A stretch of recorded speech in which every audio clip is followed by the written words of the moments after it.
Howdy folks, my name is Howdy, and you're watching Brickity Split, the show where we talk all things LEGO Star Wars. Right now there's a lot of excitement surrounding the sets coming in 2025, but before we look to the future, I thought we'd refer to the past for this video. Starting right here, I'm going to do a series of videos where I rank the sets from each year, and the first wave of LEGO Star Wars sets came in 1999 to help promote the Phantom Menace when that was coming out. A lot of people act really harshly towards this wave, and I think for what LEGO was given, and for the time that everything came out, it's pretty darn good. So I'm going to try to rank these sets as fairly as I can for their era. However, inflation has made these sets age even worse, so I'm going to show you the inflation adjusted price for each of these. And the last thing I want to say before we get into things, it is really hard to find high quality images of these sets, so this might be a little bit of a fuzzy video. Anyways, 13 sets this year. Kicking things off with the last place entry is the Naboo Starfighter. Probably not a common pick for what people would call the worst of this year, but oh my gosh, I probably wouldn't dislike this one so much if they didn't have the biggest freaking glow up of all time only 3 years later in 2002. And sure, it's a UCS set, but it's still small, they're comparable sizes, and 3 years apart and this much of an improvement, I feel like they could have tried a lot harder here. Back in 99, this would have set you back $20, but adjusted for inflation today, you're looking at $38, which is definitely a kind of value people would complain about today. This set came with 2 battle droids. This was long before the time where they had straight arms, so they look a little goofy here. I got long-legged Anakin and R2 with a half-printed head. They used to do this back in the earlier days. I actually find this to be a pretty nostalgic look for him just because he had it for so long, but from an outsider's perspective this probably looks awful. Like, imagine if all of your facial features were just plastered onto your forehead, and all of that's actually like fine and plenty excusable, but man, the proportions of the Starfighter itself are maybe some of the worst I've ever seen in a LEGO set. And as harsh as I may sound right now, I still do like this set. I think they did an adequate job. I just can't put it any higher than the bottom spot because of how quickly this aged poorly. Moving on to the number 12 spot now. A lot of people would call this the worst set of this year, no questions asked. I think it's slightly underrated,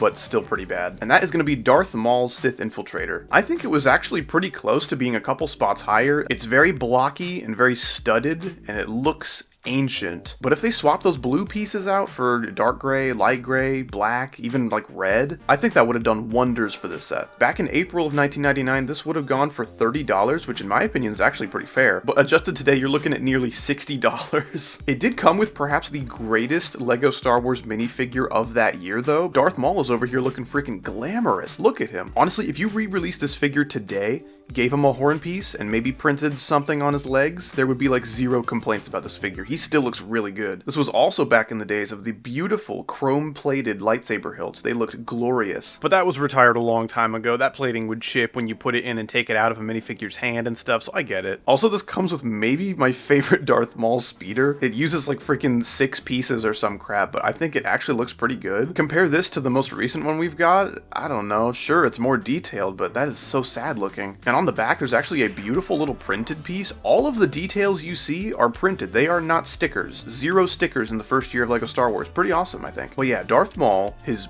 big-ass cape, and his big-ass speeder can all fit in the back of the Sith Infiltrator, no problem. And I just think it's really cool how roomy this thing was even back then. I mean, look at how much room poor Darth Maul has in his newest Sith Infiltrator. Man, this one's starting to look like a freaking Lexus or something. But yeah, this thing's blocky. This thing is awkward. That dark blue really doesn't help, making it look like some kind of strange cousin of the TIE Fighters. I wanted to put this set a little bit higher because I think people hate on it too much, but I couldn't. Those are the only 2 sets this year I feel comfortable calling bad. Everything else from here on in is actually like pretty good, I think. At the number 11 spot, we have the Naboo Swamp. This was a pretty cute set back in the day for only $10. In 2025 money, it's nearly 20, which I think is kind of pushing it, but got a couple battle droids. Their 2 curved arms actually serve them well here so they can properly ride their staps. And this is the first stap LEGO ever made. I think it actually looks really good. Of course, this was back in the days of old gray and old brown, so it has not aged well aesthetically. You got a nice little Qui-Gon figure. He appears many times this year. He's also got a beautiful chrome hilt. The hilt design is actually different on the box art than it is in actuality. I find that really interesting. The piece does not look like that. And then last but maybe least, depending on who you ask, you get Jar Jar. LEGO actually gave him a really nice molded head. Of course, this was back before they really printed on a lot of these custom molds, so he looks pretty bland, but the shape is perfect. And that's pretty much it. No one bought this set for the swamp scenery. I guess Jar Jar can swing from the vines and stuff. stuff. You got some play going on here. But yeah, pretty neat set from way back when. I think I speak for everyone when I say if LEGO pumped out the occasional $10 set about like this, you know, a couple minifigs and a build or two, we'd all be happy with that. I do really miss these kinds of sets and I'd love to see more, but I couldn't really put this any higher. There's not a whole lot going on. Up next now, I was going to put this one in the bottom too, but the minifigures really changed my mind. We have the Luke's Landspeeder. As far as all Luke's Landspeeders go, this one is freaking tiny. LEGO does do a lot of downscaling of their sets these days, but can you imagine if this set only got smaller? My dudes in there are practically sharing a chair. It's ridiculous. But hey, for $6, if that's all you're going to charge me, that's actually not too bad. And today that's only about $11.50. I still think that's pretty good. A couple gripes I do have with this thing though. I definitely would have loved a bit more red, a bit more gray here and there, but what we got was pretty good. You got these nice little engine pieces on the back. Unfortunately, the engine itself is connected to its little base plate via a pretty flimsy little piece of plastic. I recall those getting bent pretty easily back in the day, and of course collectors are going to be plenty careful, but that's not what you want the set. You want the set for the figures. First up, you got old Ben. He's looking pretty good. The lining details on his torso are pretty like jagged looking, like, you know, episode 1 of Family Guy or something. But his face print is actually really good, especially for that time, and it's very similar to Qui-Gon's. And then you also get this nice farm boy Luke with some really nice and kind of rare leg printing back then. And because of that, this figure has aged really well. The only thing really holding it back is the yellow skin, and maybe that face print, because it's like as bland as it gets, man. Considering all the land speeders we've gotten, I'm glad we only went up from here, but this one's also pretty good. Up next, this one's a lot lower than I wanted it to be. I couldn't really justify putting it any higher, but this is one of my favorite sets of the year, actually. At number 9 is the Droid Fighter, otherwise known as the Vulture Droid. And just like that land speeder we just looked at, this cute little guy would set you back about $6 or $11.50 today. Only 62 pieces to this build, but it's actually really cool. These wings are actually attached on hinges, and you can fold them down to make it look like he's standing up like the Vulture droids do. It's a super simple mechanism, and there's not really all that much articulation or anything. It's just kind of cool that they went to that extent for a $6 set. You got these awesome printed details on the sides here, got an awesome printed head, and I actually thought this was a really good size for a Vulture droid. A lot of the ones they've made in the past look really good, but they're freaking huge. And as far as like scale accuracy goes, I'm not really sure what's right and wrong here, but I think this is awesome. Moving right along now to the number 8 spot, another $6 set. This is the very simply named Lightsaber Duel. Nothing all that special in this set really, just the same old Qui-Gon we've seen before, same Darth Maul we've seen before, even the same speeder. Only thing new here is a nice little moisture evaporator to help set that Tatooine scene. I like to compare this to the Duel on Mandalore set. That came out for $20 in 2021. This one would be $11.50 if it was released today. And sure, these figures are better, but I mean, you can't beat this value, man. LEGO was onto something in those earlier days with these small cheap sets. I love these. Not a whole lot to say. I'm a sucker for lightsaber duels, and reenacting them in LEGO is always a fun time. And for only $6 back then, I totally would have pulled the trigger on this one. About halfway through the list now, this next set I debated putting way higher because, like, for its price, it's freaking badass. But ultimately, there's not a whole lot to this set, so I thought it would be fine in the middle. But we have the also very simply named Speeder Bikes set. Back in '99 for $10 or around $19 today, you got the first ever Scout Troopers that are actually really solid minifigures. Perhaps my only gripe with the entire set is that the Scout Trooper heads underneath aren't black. They're yellow with like a big sleeping mask. It looks kind of silly, and that mask is just enough to cover the whole of the helmet, but if you rotate the helmet a little bit too much to either side, some yellow is going to peek through. I do not like that. That's okay. The real star of this show, I think, are the speeder bikes. Oh my gosh, these speeder bike builds are so freaking cool. The first ever speeder bike LEGO ever made, they freaking knocked it out of the park. These cannon pieces give it a nice length. I love these triangular brown pieces. I love these little forks at the end. I want to see that piece in more sets again. I love that piece.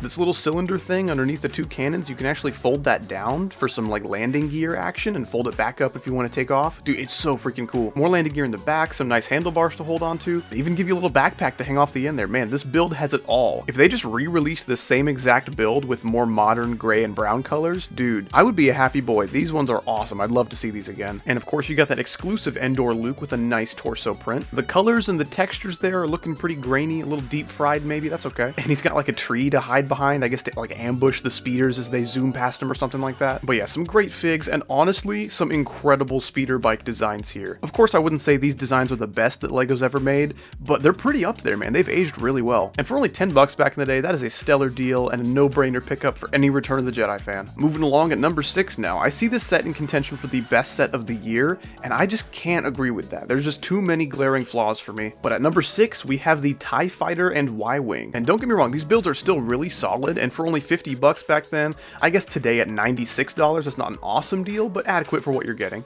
Actually, Lego, that is not a TIE Fighter. That is Darth Vader's personalized TIE Fighter, the TIE Advanced, you stupid idiot. Starting with the TIE Advanced here, I think considering its age, it looks pretty good. Obviously, the dark blue isn't ideal, and that classic TIE hatch piece we all know and love, that wasn't around back then, or at least they weren't using it, so they kind of made like a homemade alternative with a bunch of little pieces of garbage on top. And that whole section does still function like a hatch would, but it is an absolute pain in the ass to fit Vader in through there. There's just not enough space to work with, especially if he has his cape on. Also, these wings are pretty big, and the attachment point to the body is not very strong, so it can feel pretty unstable and wobbly when picking it up, but it generally holds itself together pretty well. And still, I think the aspect of this build that has aged the best would be that TIE Fighter windscreen piece, even though that has also been replaced, you know, years and years ago. Unfortunately, though, I have even more problems with this Y-wing. See, the base of the cockpit looks really nice, got really smooth angles and everything, I like it. But the detailing on top just looks like it was made in freaking Minecraft. It's very staggered and blocky, and I do not think that complements the angular design of the base of the cockpit very well at all. But I'll cut up some slack for $19.99. I'm sure those sloped tile pieces were hard to come by. Also on the cockpit, you got these guns on the top. They can spin 360 degrees. That's pretty cool. And taking a look towards the back of the Y-wing, I don't think they did a bad job here, but it definitely makes me appreciate the modern greebling of the newer ones. This honestly just kind of looks like they forgot to add some stuff here. It's just a whole bunch of bare studs, and the engines are pretty alright. I have no real complaints with that. Also worth mentioning though, on the box art here, I don't know if it's like poorly photoshopped or just odd lighting, or I don't know what's going on, but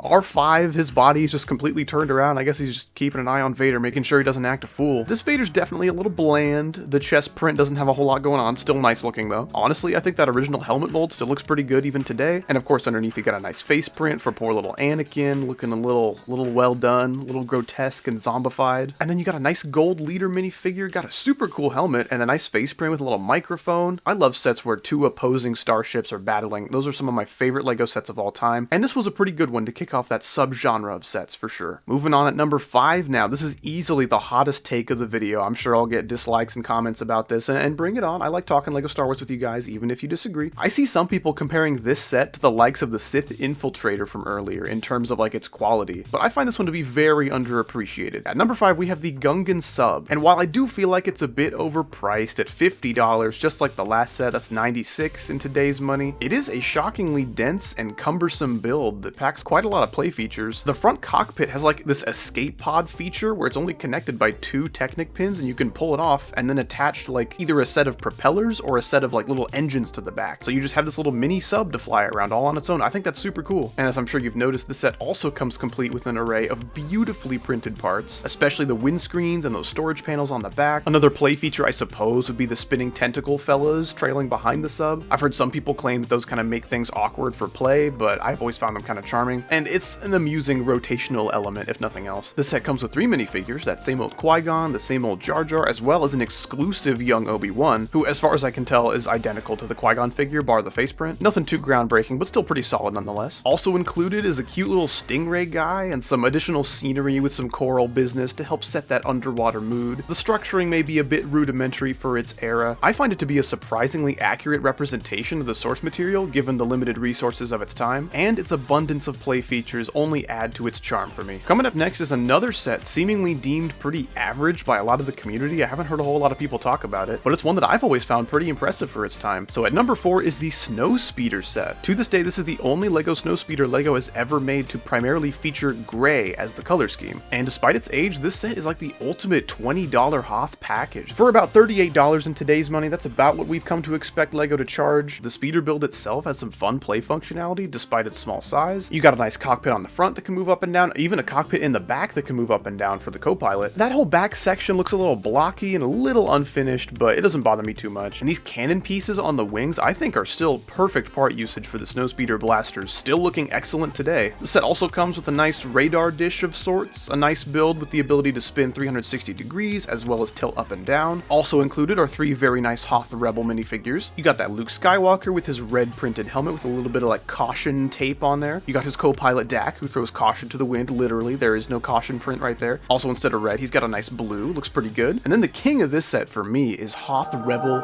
yellow head, brown visor. I love this face print so much, and his hair scar Ketchup? Whatever it is, it's a pretty unique print for figures like this that gives them some charm. To me, this one has always stood out as one of the best of its era. I think this build still looks great even today. Cracking the top 3 now, this one was pretty good value back in '99. In third place, we have Anakin's Pod Racer. I have basically zero problems with this set, and that is really impressive for a set from 1999. This set did a lot of things correctly right off the bat. I think the engines look really good and very detailed for the time, but I think where this build truly shines is the little seat Anakin sits in. It is so good. They even have a little hinged door piece at the back to give it a nice angle. It's got a print on it and everything. Man, they just kind of went all out to give it a perfect shape. Perhaps the only flaw with this set is the use of these sand colored pieces to connect everything against this sandy background. Sure, it kind of looks like it's floating in midair, right? But there is no sandy background to purchase with this set. You buy the set and now there's just some sandy pieces standing out. Yeah, clear and transparent pieces were definitely the way to go here. They probably didn't even exist back then, but the sand colored bricks were a serviceable compromise, I suppose. This set also has some nice figs. You got young Anakin with the long leg piece, because I think the short one wasn't a thing back in '99. So if you want to be that guy, this dude is as tall as Qui-Gon, which is really funny. You got Padme looking almost nothing like Padme, if I'm being honest. The hair piece is really nice, but I don't think this face print does an awesome job of capturing Padme's essence. But she also has yellow skin, so I'm not going to nitpick too much. And funnily enough, I think the most interesting figure here is this pit droid, if you can even call it a figure. I didn't even know this was supposed to be a pit droid. This is supposed to be one of these guys. I did not connect those dots. It's a pretty rough representation, but they did a decent job, I think. For $15 back in the day, or about $29 in today's money, this was a super cool pickup for any Phantom Menace fan. I've always had a soft spot for pod racing, so I love this set. And number 2 now, a lot of people would put this at number 1. I don't really blame you, but we have the very first X-Wing Fighter. Back in '99, this would have cost you $30, or let's see here, $57. That's kind of a lot. I think this model did a lot of things right, and that's pretty impressive for a first attempt at making an X-Wing. Much like that Snowspeeder, this is the only LEGO X-Wing that they made in this primarily gray color scheme. Everything else after this was mostly white. It is quite small though, and for $57, I mean, look at the $50 X-Wing we got a couple years ago. That thing's massive compared to this. Granted, you do have the maintenance cart, and I've never been a maintenance cart guy. It always seems like LEGO throws them in sets to justify an upcharge of $5 or $10. It's a nice bit of play, I suppose. The little segments are connected with ball joints, which is always nice. Lots of flexibility there. But we're really here for this X-Wing, of course. I think the angular shaping of the fuselage here actually looks really good. For some reason at the front there, it's like a hatch piece that can open up, which means there's hinges on one side, but not on the other, which means it's technically asymmetrical if that bothers you. Sure, you could store a couple things in there, and that's cool, but it's just an odd place for storage, I guess. I would have put it in the back probably. But yeah, the wings, the guns, the engines, that all looks great. But my hang up here, and the reason this had no shot at number 1 for me, are these sandy pieces on top. And that whole cockpit region in general just looks really ugly. Once you lift up that windscreen piece, you just see this ugly sandy pit, and it is that same Luke from the Snowspeeder, as well as the same R2 we've seen a couple times. A nice exclusive figure in the form of Biggs Dark Lighter, loving it. Got a nice mustache and a very nice helmet print.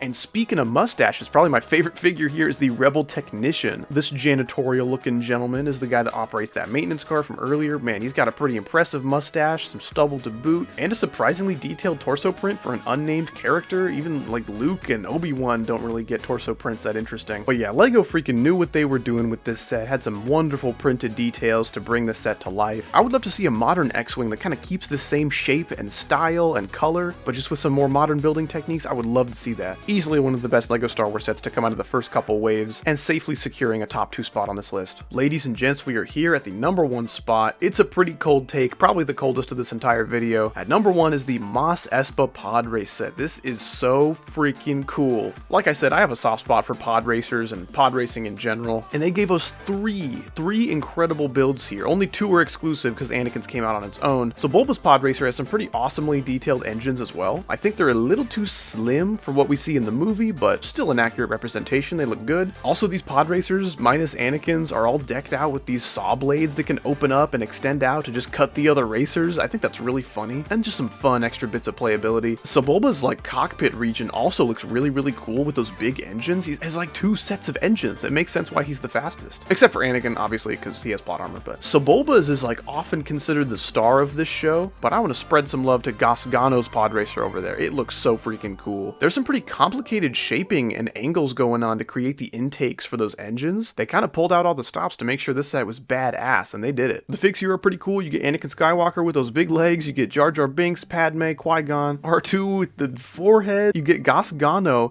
who's just made from like 4 battle droid arms and like a crossbow and then a head just slapped on top. I think that's really funny, but I mean, he looks pretty good. Props for creativity. And then you've got Sebulba here. I think as a mold, they pulled this off perfectly. He's got all the details you could want out of a Sebulba mold. But this is when not printing the mold starts to become more of an issue. You know, Jar Jar Binks' head not having, you know, eyes and mouth details, sure, that's whatever. But Sebulba being this same flat gray all the way around definitely ages this set more than everything else. And each pod racer had a corresponding little maintenance station with a nice flag and a pit droid to help work on it with some tools. I think that's super cool. Despite how awesome I think the set is, there's definitely one big hang up that a lot of people really don't like about the set, and I can't argue with that. This set back in 1999 would have cost you $90. That sounds pretty alright if this came out today, but adjusted for inflation, that's about $170. If this were 1999 and I was making, you know, $5, $6 an hour at my job, I will admit that forking over $90 for this would have hurt. But still, this is the biggest, and I think it is the best set of the first ever wave of LEGO Star Wars. I've always loved this set, and I think it would be splendid to see a remake of this in the near future with Anakin Pod Racer, maybe even a fourth one. I think that'd be awesome. But yeah, that's gonna do it for my list. This took way longer than I thought for 13 sets. That is a pretty small wave, and it still took me this long to cover. I'm sure you guys agree with quite a few of my takes. There's some cold ones in here, and I'm sure you absolutely hate a take or two in this video as well. Be sure to let me know all about it down in the comments. I love talking LEGO Star Wars with people. But yeah, I had a ton of fun making this video. I'm very much looking forward to making continuations for this for 2000, 2001, and so on. These are some of my favorite kind of videos to make, and if you enjoyed this one, feel free to let me know with a comment or a like. I'd really appreciate it. Once again, I am Howdy. This has been Brickity Split. Thank you so much for watching. I love you, and take it easy.